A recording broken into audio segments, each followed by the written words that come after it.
I'm curious. Also, it depends on if you're talking about like Christmas. Okay, wait. Okay.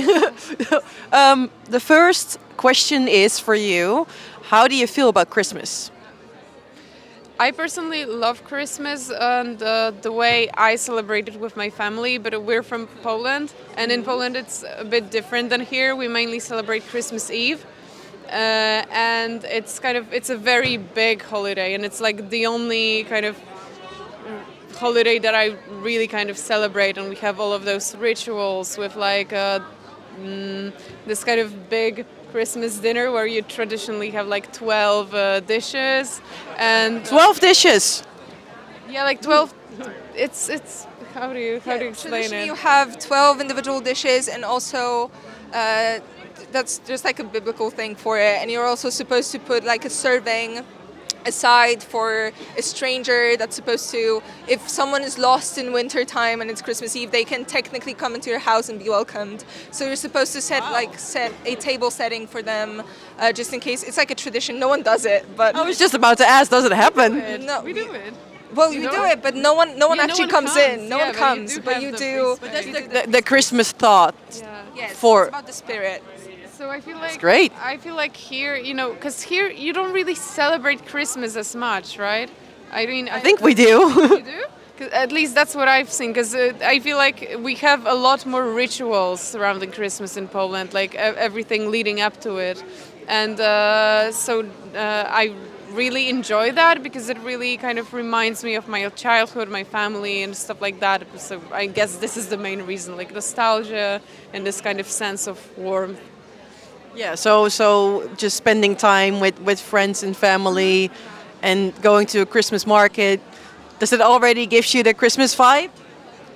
Or is it not enough? Is it better in Poland? I mean, the thing is that here you have all sorts of stuff. Usually, the Christmas markets that I would go to, for example, in Germany, you pretty much just have like food and Glühwein. And here you have also very different things, which is really nice, but it's different. It doesn't really. It's different than a typical like Weihnachtsmarkt.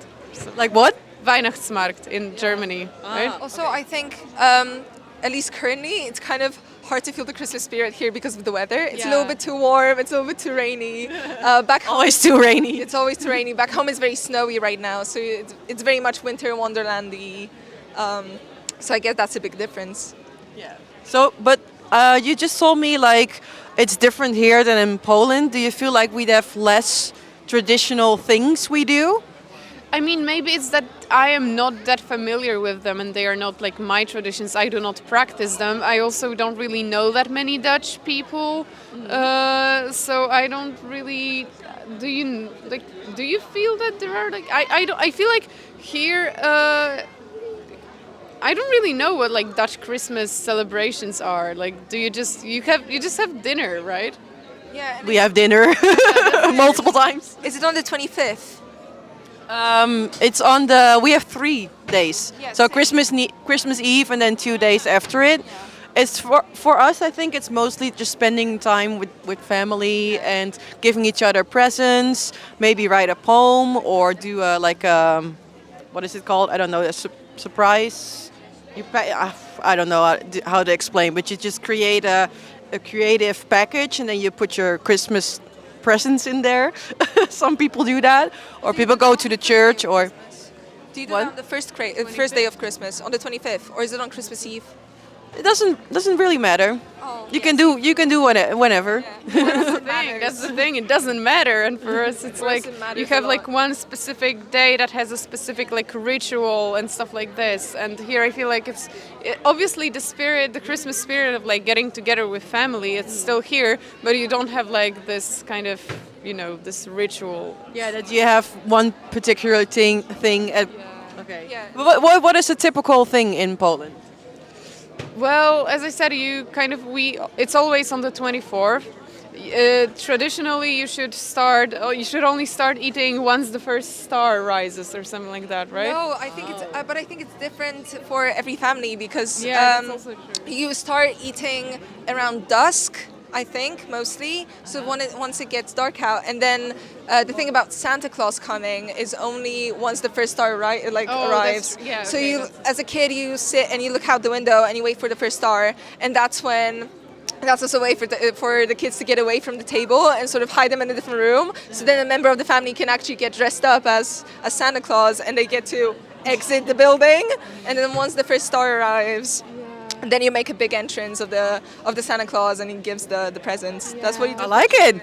Yeah, that's what you do for And children. there's the traditional food that pretty much, I mean, it's also varies for family, but pretty much you also have a certain like ritual. So first you start with like with soup, like borscht, borscht, I don't know, and then some dumplings, and then you go to like fish. There's also no meat on the Christmas Eve, and then we also, I don't know if you do that, but we also start with reading like a passage from the Bible always, even though we're not like religious, because that's just how it is. And I don't know, I feel like this is the only holiday that still has this kind of emphasis on tradition, and it is kind of nice. It is problematic in some respects because, you know, religion, religion in Poland has quite a complicated place politically also.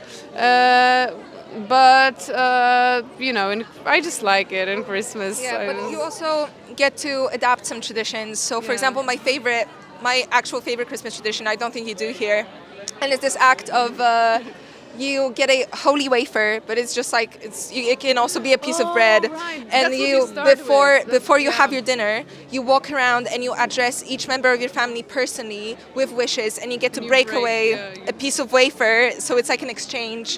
And it's also I think it's nice because each family is different. It's like that Tolstoy quote, each family is unhappy in its own way, but if there are families who don't get to have that vulnerability and openness and personal touch and contact, this is an opportunity for someone to be addressed personally and to address someone else personally with like a heartfelt, warm message, not only for the holidays but also for the upcoming year.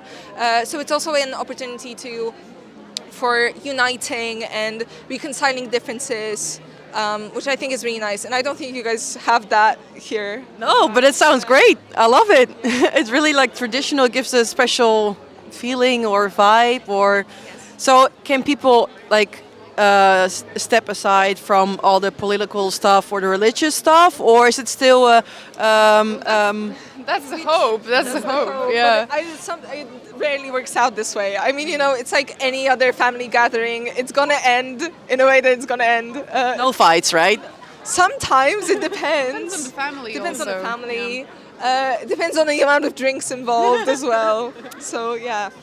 But other than that, it is said that we try to keep it calm. So it's a little bittersweet, I think. That's bittersweet. It's very nice if you have a big family.